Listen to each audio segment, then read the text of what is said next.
জনাব আমানুল্লাহ কবির, আপনি যখন এই ইউনাইটেড ফোরাম যখন ছিল, ইউনাইটেড ইউনিয়ন যখন ছিল, তখন কি ফোরাম ছিল না? আর তখন কি নিউট্রাল ভিউ নিয়ে কোনো জার্নালিস্ট ছিল না? দেখেন মানে নুরুল কবির সাহেব কতগুলো কথা বলেছেন, এটাও আমি টেনে নিয়ে আসি এই কথাটা। সেটা হচ্ছে যে এখন রাজনীতিটা, এখন তো ঠিকই বলেছে, রাজনীতিতে আদর্শিক চর্চা যেটা সেটা তো নেই। আমাদের রাজনীতি মানে এখন আমরা বুঝি মানি অ্যান্ড মাসুল। মানি আছে যার, মাসুল আছে, সেই রাজনীতি করবে, এর বাইরে কারো রাজনীতি করার অধিকার নেই।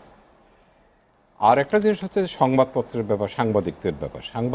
সংবাদপত্র তো নিঃসন্দেহে, সংবাদপত্র এবং সাংবাদিক উভয়ই আপনার রাজনীতি সম্পৃক্ত, রাজনীতির বাইরে না, রাজনীতি সম্পৃক্ত। এখন প্রশ্ন হচ্ছে যে একজন সাংবাদিক কি তিনি অ্যাক্টিভিস্ট হবেন, পলিটিক্যাল অ্যাক্টিভিস্ট হবেন, না জার্নালিস্ট হবেন? একজন সাংবাদিক একজন প্রফেশনাল জার্নালিস্ট হবেন, না একজন পলিটিক্যাল অ্যাক্টিভিস্ট হবেন? এটা হচ্ছে প্রশ্ন। আজকে যেটা হয়েছে কি, আজকে যেটা হয়েছে যে ভার্চুয়ালি এই যে আমি যে কথাটা বললাম, যেটা নুরুল কবির সাহেব বললেন দলবাজি, আমি দলবাজি কথাটা বলি নেই, কিন্তু উনি বলে ফেলেছেন দলবাজি। এই যে এই দলবাজির কারণে কি হয়ে গেছে, আজকে সাংবাদিকরা মোর অর লেস, কিছু হাতে গোনা কয়েকজনকে বাদ দিলে সবাই পলিটিক্যাল অ্যাক্টিভিস্ট হয়ে গেছে। প্রফেশনাল জার্নালিস্ট হওয়ার চেয়ে পলিটিক্যাল অ্যাক্টিভিস্ট হয়ে গেছে, যে কারণে যার প্রতিফলন কিন্তু আমরা মাঝে মাঝে পত্রপত্রিকাতে দেখতে পাই। আর এর প্রতিফলনগুলো যতটুকু পত্রপত্রিকায় দেখতে না পাই, তার চেয়ে বেশি দেখতে পাই আমরা এই যে প্রফেশনাল সাংবাদিকদের যে সমস্ত ফোরাম আছে, এই ফোরামগুলোতে আমরা এটা দেখতে পাই। এটা একটা কারণ কি? এটা একটা কারণ হচ্ছে যে আপনি দেখেন কতগুলো অনেক যে মানি অ্যান্ড মাসুলের কথা বললাম, এটা কিন্তু এই সাংবাদিকদের ভিতরে ঢুকে গেছে, সবখানে ঢুকে গেছে, সাংবাদিকদের ভিতরে ঢুকে গেছে। আপনার আপনি যদি মানে এখন আপনি দেখবেন মানে বহু সাংবাদিক আছে, সাংবাদিক নেতা আছে, তারা কিন্তু চাকরি বাকরি করে না, তাদের প্রফেশনে কিন্তু তারা নেই, কিন্তু সাংবাদিক নেতা হয়ে আছে তারা।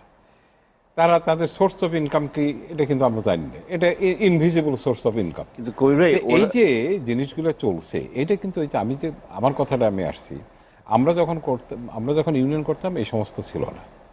আমরা ইউনিয়ন করতাম, টাকা পয়সা লাগতো, মানুষের কাছে কি আনতাম, মানুষের কাছে একটা ওই সুবিনির বের করতাম, সুবিনির নিয়ে যেতাম যে ভাই আমার সামনে অ্যানুয়াল জেনারেল মিটিং, আমাকে মানে বিজ্ঞাপন দিতে হবে। এই বিজ্ঞাপন তুলতাম, এই বিজ্ঞাপন তুলে ভার্চুয়ালি সারা বছর যেত, আর যা চাঁদা এটা যেত। আর আপনার যেত কি নিজেদের পকেটের পয়সা, এটা কেউ মানে বলতে পারবে না। আমি তো বলবোই, আমি যেহেতু আমি নিজেও করেছি, প্রত্যেকেই মানে পকেটের পয়সা খরচ করে তখনকে ইউনিয়ন করেছে।